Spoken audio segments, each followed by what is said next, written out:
She said it on a Tuesday night, casually, like she was commenting on the weather. "You're boring," my wife told me, scrolling through her phone while I sat across from her at the dinner table. "You do the same things, talk about the same things. There's no excitement anymore." I remember the silence that followed. Not because I was shocked, but because part of me had always known it was coming. I worked long hours, paid the bills, remembered anniversaries, and came home on time. I didn't drink much. I didn't flirt. I didn't chase thrills. I thought stability was love. She thought it was suffocating. Over the next few weeks, her words turned sharper.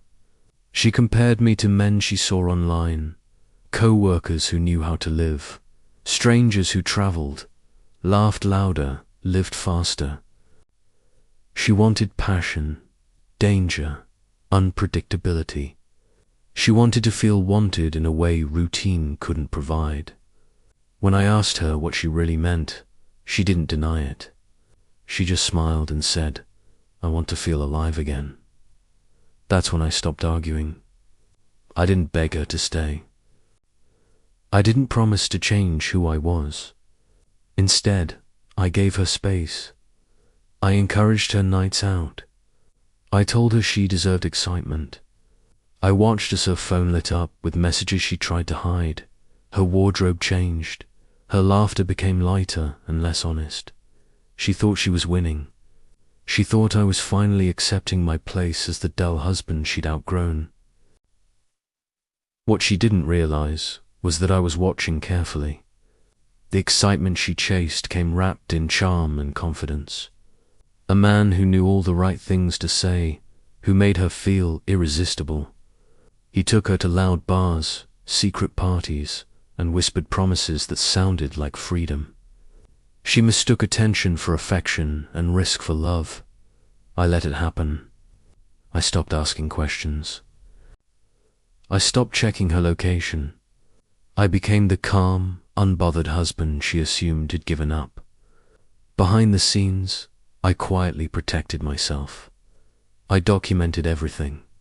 The late nights, the lies, the receipts she forgot to hide, the messages she never thought I'd see.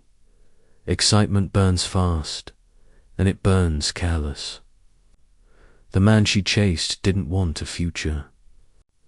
He wanted the thrill of someone else's wife, the drama, the secrecy. When things got complicated, when she wanted more than stolen moments, he disappeared without explanation. That's when reality hit her. She came home quieter, restless. The spark she'd bragged about was gone, replaced by anxiety and regret. Bills piled up from nights she thought didn't matter. Friends distanced themselves. Trust, once broken, didn't magically return. One evening, she sat across from me again, eyes tired, voice small. "I think I made a mistake," she said. I nodded, calm as ever.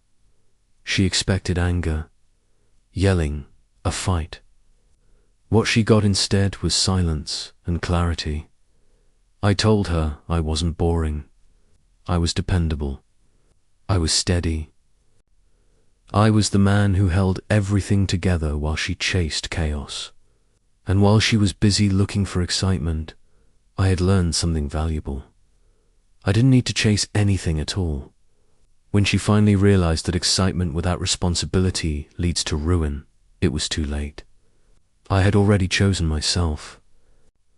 The man she called boring walked away with dignity, peace, and a future she no longer fit into. She chased excitement. I chose freedom. The weeks after I left were quieter than I expected. No shouting, no dramatic apologies, just empty rooms and long nights where I finally heard my own thoughts again. I moved into a small apartment on the other side of the city. The kind of place she once would have mocked as too plain. To me, it felt like oxygen. She tried reaching out at first. Messages that started casual but ended heavy. Are you okay? I miss our talks. I didn't mean what I said back then. I didn't respond, not because I was cruel, but because I had already said everything I needed to say with my absence. For the first time in years, my peace mattered more than being understood. Meanwhile, her life unraveled quietly, the way it always does when the noise fades. The friends who cheered her on during her exciting phase stopped calling. The thrill-seekers vanished the moment responsibility knocked. The man who made her feel alive was nowhere to be found, already chasing the next distraction. Excitement, I learned, is loyal only to itself. I heard about her through mutual friends, how she struggled to sleep, how she complained that everything felt empty now, how she said stability suddenly sounded beautiful when chaos was all she had left. It didn't make me feel powerful, it made me feel sad.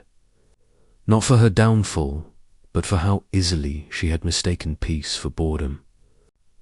How she had confused consistency with a lack of love. How she had thrown away something solid for sparks that were never meant to last. One afternoon, months later, she showed up unannounced. She looked different. Not older, just worn down. The confidence she once wore like armor was gone. She stood at my door, hands trembling, and for a moment I saw the woman I married instead of the one who mocked me. "I get it now," she said softly. "You weren't boring. You were safe." And I didn't know how valuable that was. I listened. I always had. But listening didn't mean staying. I told her the truth, gently but firmly, that love shouldn't have to compete with chaos to feel real. That excitement fades, but respect is what keeps people standing when life gets hard. And that I had finally learned not to shrink myself to fit someone else's restlessness. She cried. I didn't stop her. Some lessons come too late to undo. When she left, I closed the door and felt something unexpected. Not anger, not victory, but relief. The kind that settles deep in your chest and tells you that you survived something that once defined you. She went looking for excitement and found ruin. I stayed boring. And in doing so, I found peace, self-worth, and a life that no longer needed anyone's approval to feel complete. Thanks for watching, and if this story resonated with you, let me know in the comments below. Take care.